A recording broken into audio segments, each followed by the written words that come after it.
Remember, if you like recycling, skip anything, you're in the right place, and that's all the videos we do. So click subscribe if you want to see more videos. But today we are talking about the dreaded Trommel fans. So Trommel fans get a real bad rap because you get a lot of companies that years ago, not so much anymore, but they used to tip them all over the place, mix them into soils and stuff like that, and people would cause a nightmare with them, making tipped messes all over. The problem is, what happened is, when the Environment Agency changed the guidelines on the tax level and everything else, basically a lot of landfills got really, really strict and also really, really paranoid about taking fans and different material. But Trommel fans, in essence, don't cause any great problem or any great risk. It is just soil and a bit of brick and the odd little bit of waste. So I'm going to show you today an easy way to test your Trommel fans in your yard or soil or anything else. And this is a really, really rough way of doing it. But this will give you an half decent indication of chemical makeup, but we're only talking about construction and demolition fans. So basically, your material goes through the trommel, goes through a lot of soil, a lot of brick, a lot of dust. This process of how to have a look at them a bit more closely, this is not a test, so you need to still send them off, but this will give you the basic makeup of what you're looking at. So just like a rough outline. We've got two samples. One is just normal soil and one is Trommel fans. Trommel fans, I believe, in the future could be the answer to a lot of problems in the aggregate industry, and I'll tell you why that is. So a lot of these new wash plants now, they have a concealed water system, so you can basically wash Trommel fans. You can split the elements into different elements, so you'd end up with a small aggregate, you'd end up with a lot of sand, you'd end up with a little bit of waste, and it's all usable products. And then what would go to the tip would be a very, very small portion. Trommel fans might be 20% sand, 20% silt, 20% waste, and the other 40% might be a coarse aggregate, sort of like from 4 to 20 mil, depending what size you screen it. And it might, it might be other things depending what the fans are. But when we was running our plant all day, every day, you send your fans off, and to be fair, they are pretty good when it comes from construction demolition. Now the Environment Agency want testing on fans, not only for the loss of ignition, but also for chemical markers and stuff like that to make sure they're not hazardous. I spoke to the Environment Agency about it, and I'm not the most technical minded of people, that is for sure, but they assured me that when something goes through a trommel, it can become more concentrated. So let's say you put 1,000 tons of waste through your trommel, and all the waste you put through is just construction demolition, but there's the odd tin of paint or little bottles or something you can't control, something too small to manually pick out. Goes through your trommel. Over the day, you might put, I don't know, let's just say 100 ton, for instance. You put 100 ton through your plant, 20 ton of it comes out as Trommel fans, but there might be, for instance, 20 kilograms of paints, thinners and stuff like that. So it can actually become hazardous. In theory, if you could keep out anything like that, plus screen it small enough, you could get it where it passes an LOI, where it's even classed as fully inert. But obviously, there's a big system to get it to that position. But I'm going to show you how to check your fans nice and easily in your yard. Or if you've got a customer who comes in and tips soil or tips waste or whatever, you can do this yourself, and it'll give you a rough outline of if the material is suitable for you. So some places actually want material that has a lot of sand and silt in it. Other places don't. It just depends where it's going. But this will give you a really good idea. So these are the Trommel fans. As you can see, I've written fans on the top. What we're going to do with this bottle, we are going to pour in a couple of bottles of water. Like this. So you fill that up like that. As you can see, there's one. And instantly you can see there is things floating on the top. So, so let's fill this bottle to the top. Like that. And what you won't believe is how much sand is in Trommel fans. It is crazy. And what I wanted to say to you is, so within Trommel fans, you get different fractions. So you get different size sands, different size silts. So this is the tub, what we are going to use. Bit of a dint in it. Right, so if you look there on the top, you'll probably be able to see all the floating particles, which is little bits of wood and stuff like that. So what we're going to do with this tub, we're going to shake it, okay? Going to shake it just for a second, up and down like that, to get everything dissolved, okay? You just keep going like that, and we're going to put this to the side. I'm going to put this down there, and we're going to come back to it in a couple of seconds.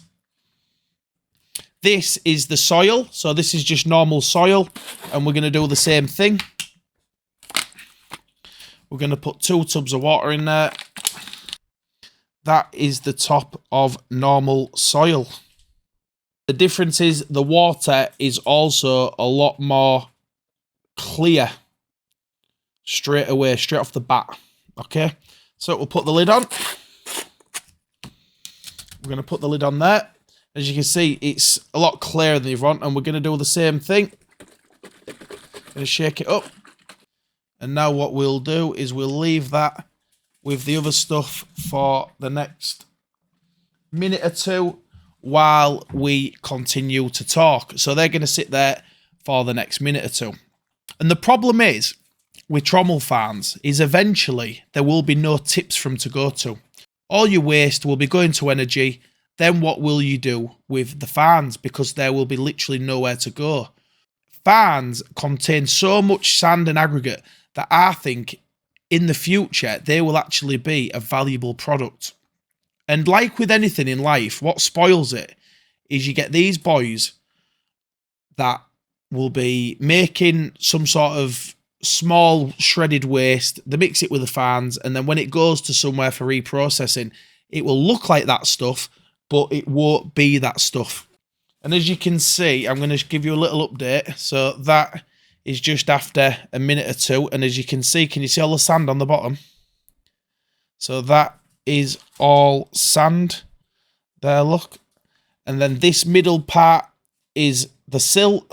And this is the waste. And when we come back to this in a couple of minutes, it'll all be separated into the different elements. And this is why Trommel fans could be the future of the job. So when all this material is completely homeless, shall we call it, the only thing left will be to go through a sealed system wash plant.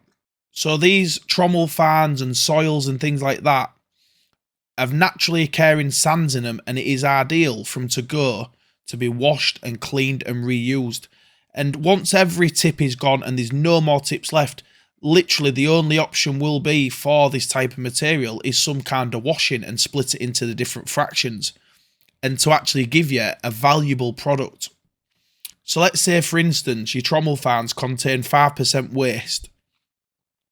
If in the future sand is £35 a tonne, I think the average price from a quarry now is between 20 and 25 quid. You've got £3 aggregate levy, £4 aggregate levy, and then, 15, 20 quid to the quarry. So we're already getting on for 30 quid within the next few years. We should touch £30 a tonne for a good, clean sand out of a quarry. So that means this material, in theory, could be £20 and still compete. It's not going to be straight into concrete, but they can use it for making paths and stuff like that. And I think eventually they will make a non-structural concrete that can be used and be licensed to be used by trading standards and things like that, because concrete has to meet strict guidelines.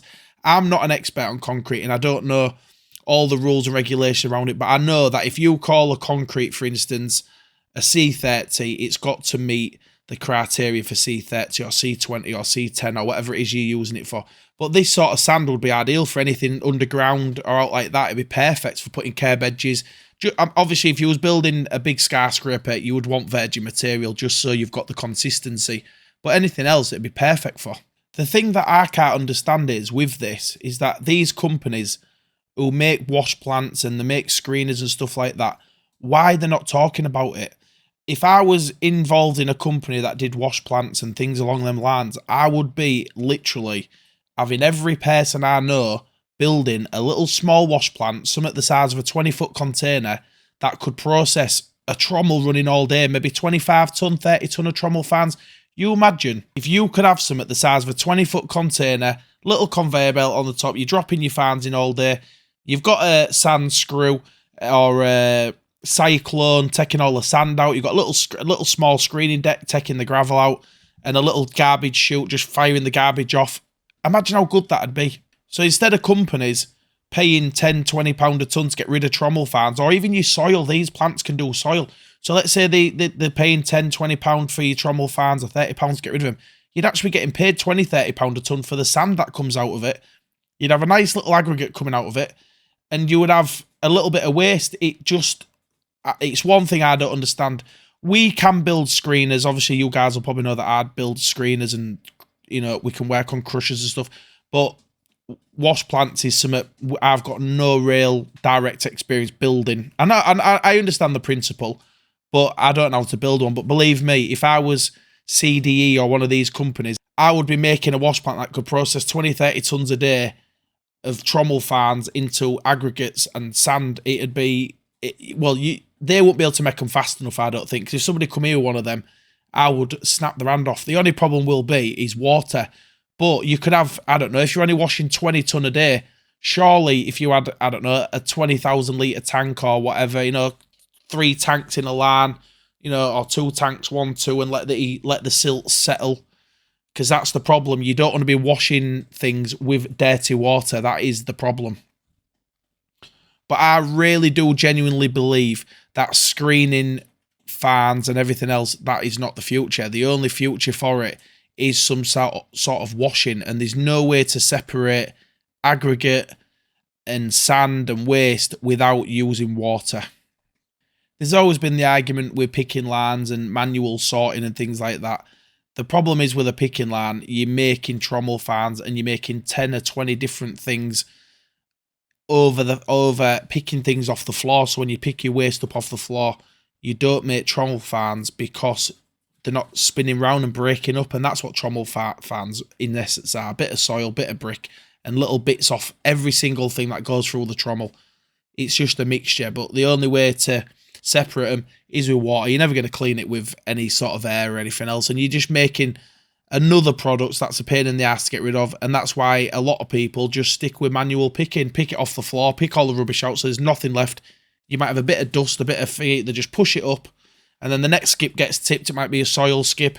They go through it, pick the few fence slats out, push it up, and what's left at the end is just really clean soil with a few little bits of crap in it that you won't want, but manual, just a few percent, next to nothing, 1% or something like that. So it really does make sense to manual pick. But the problem is if you have a picking line, you can put 10 times more through a day. In our plant, we can do probably 40 ton an hour, taking it steady 30. If we put 30 ton an hour through steady, that's, you know, half decent going. If we put the shredder at the front of the picking line, we can do 50 ton an hour. And the problem is with that is you're making tons of fans. If you've got a shredder, you're making 10, 20 ton an hour of fans out of that 50 ton. You know, it can be 20, 30, 40% even by weight, by volume. So here is the Trommel fans. I've put my phone behind it, and we're going to talk about what is inside this little container. So this bottom piece is all sand from there to there. This is the fast dropping thing. So you put it into the liquid and it drops really fast. This is silt, as you can see there. That's just silt, what's in the water. And then this is your sinkers. So usually your sinkers are little bits of wood and little bits of green waste and things like that. Things that are organic that do not float. And then these are your floaters. So what I'll tell you is with the sinkers, if I flick the tub like this, you see them dropping? So a sinker is usually a little bit of wood or a little bit of organic material that will sink to the bottom. And as you can see, it's got mainly at the top is bits of wood, and if I shake it around, look, it's usually little bits of wood and stuff like that. So let's have a look what the material is inside the Trommel fans. And the other thing we want to do is we want to smell the liquid. Okay, but before we do that, I'm going to talk to you about the clean soil. So this is your clean soil. I've had to bring the phone over so you can have a torch. Compared to the Trommel fans, if you look at the organic matter, there's hardly any in it. And that is the only bit of organic. And then underneath there, you can see the silt layer, which is the top layer. And then the bottom layer, believe it or not, is sand. So can you believe how much sand is actually in Trommel fans and your topsoil? And this is where your soil and sand will come from in the future. Rightio, so this is what we are left with. This is the sand. Nice, coarse, recycled sand. A little bit of gravel and things like that in it. Bit of glass. Bit of paper, that's obviously sunk to the bottom. A little bit of plastic, must be a sinking type of plastic. Or I ain't washed it properly. But there is your sand and obviously your gravel that you would use for this process. And out of that, we got this much waste, which is mainly polystyrene and bits of wood. So this gives you an idea of the breakdown of sand to rubbish. Bear in mind, I have taken out all the silt. I washed it away. But this will give you an idea of what is in your Trommel fans and what could be recovered. So out of there, really, the only two contaminants in this is just the one bit of plastic, one bit of paper. So if one of these people could find a way to... a bit of heavy plastic, I've heard about that. It's plastic what's... plastic when it has a bit of copper in it sinks. So yeah, I mean it's not bad gear that. I mean I ain't done any particular special cleaning thing. I just run a bit of water over it. So as you might notice, I've got a different top on. I've actually finished this video the next day because unfortunately been working. But anyway, I hope you enjoyed the video, and just remember how much sand is in your everyday topsoil and how much sand is in your Trommel fans. See you soon.